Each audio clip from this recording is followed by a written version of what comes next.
जय हिंद साथियों। तो आज हम बात करने वाले हैं छंद के बारे में, जो आपकी होने वाली बोर्ड परीक्षा में पूछे जाएंगे। इस छंद टॉपिक से आपके जो पेपर होगा उसमें 2 नंबर के बहुविकल्पी क्वेश्चन जो कि होते हैं, जो टिक द करेक्ट होते हैं, वो पूछे जाएंगे। यहाँ से आपके 2 नंबर क्लियर हो जाएंगे। चलिए देखते हैं दोस्तों हम छंद के बारे में। वर्ण, मात्रा, विराम, तुक आदि नियमों पर आधारित शब्द रचना को छंद कहते हैं। यानी जब वर्ण, मात्रा और विराम, तुक ये सब जो चीज़ें होती हैं, इनका यूज़ करके जब हम जो शब्द रचना करते हैं, तो शब्द रचना जो होती है उसे हम क्या कहते हैं? छंद कहते हैं। तो जो आपका भी बोर्ड का सिलेबस है उसमें केवल 2 ही प्रकार के यहाँ पे छंद जो हैं वो दिए गए हैं। पहला है सूरता छंद और दूसरा है रूला छंद। तो चलिए दोस्तों हम सबसे पहले देखते हैं सूरता छंद के बारे में। यह छंद दोहे का उल्टा होता है। इसके पहले और तीसरे चरण में 11-11 तथा दूसरे और चौथे चरण में 13-13 मात्राएं होती हैं। यानी कि दोस्तों जो सोरठा छंद होता है उसका पहले और तीसरा जो चरण होता है उसमें 11-11 मात्राएं होती हैं, और जो दूसरा और चौथा चरण होता है उसमें 13-13 मात्राएं होती हैं।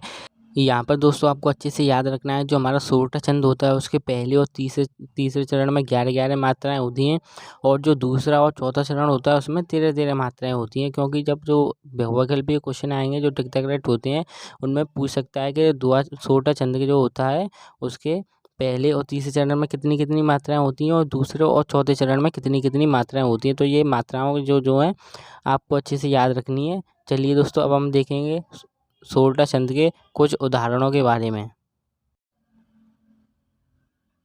बंधु गुरु पद कंज कृपा सिंधु नर रूप हरे, माम होए तुम पुंज जास बचन रवि कर निकर।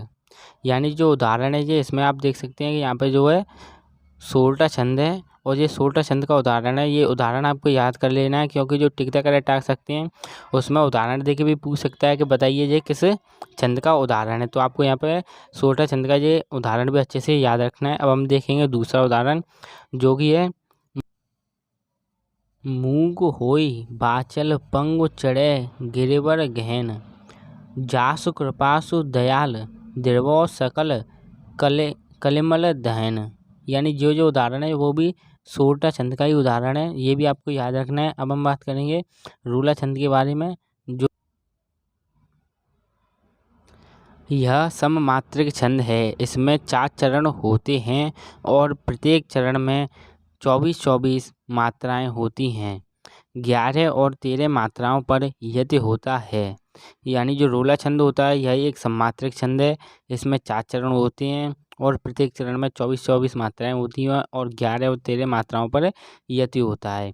इसमें भी आपको याद रखना है कि रोला जो छंद होता है वो एक ऐसा छंद है, वो सममात्रिक छंद है। इसमें कितने चरण होते हैं? इसमें 4 चरण होते हैं, और प्रत्येक में 24 मात्राएं होती हैं, और 11 और 13 मात्राओं पर यति होता है। ये भी सब भी आपको अच्छे से याद रखना है, क्योंकि ये भी पूछा जा सकता है। अब हम बात करेंगे रोला छंद के उदाहरणों के बारे में।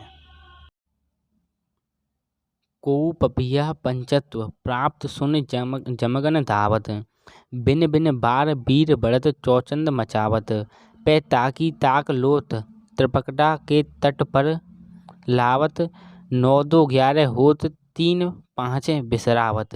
यानी ये जो उदाहरण है वो रोला छंद का उदाहरण है। ये भी आपको रोला छंद का उदाहरण अच्छे से याद कर लेना है। अब हम बात करेंगे दूसरे उदाहरण के बारे में। आपको ये सब अच्छे से याद कर लेना है, क्योंकि जो 2 नंबर के बहुविकल्पी क्वेश्चन आएंगे वो छंद से पूछे जाएंगे। और इस वीडियो में मैंने जो भी बताया उसे अच्छे से आप याद कर लेंगे तो आपके जो 2 नंबर है वो आपको आसानी से मिल जाएंगे। अगर दोस्तों आपको वीडियो अच्छी लगी हो तो वीडियो को लाइक करें, और चैनल पर नए हैं तो सब्सक्राइब करें। चलिए दोस्तों फिर मिलते हैं हम अपनी अगली वीडियो में। तब तक के लिए जय हिंद, जय भारत, धन्यवाद।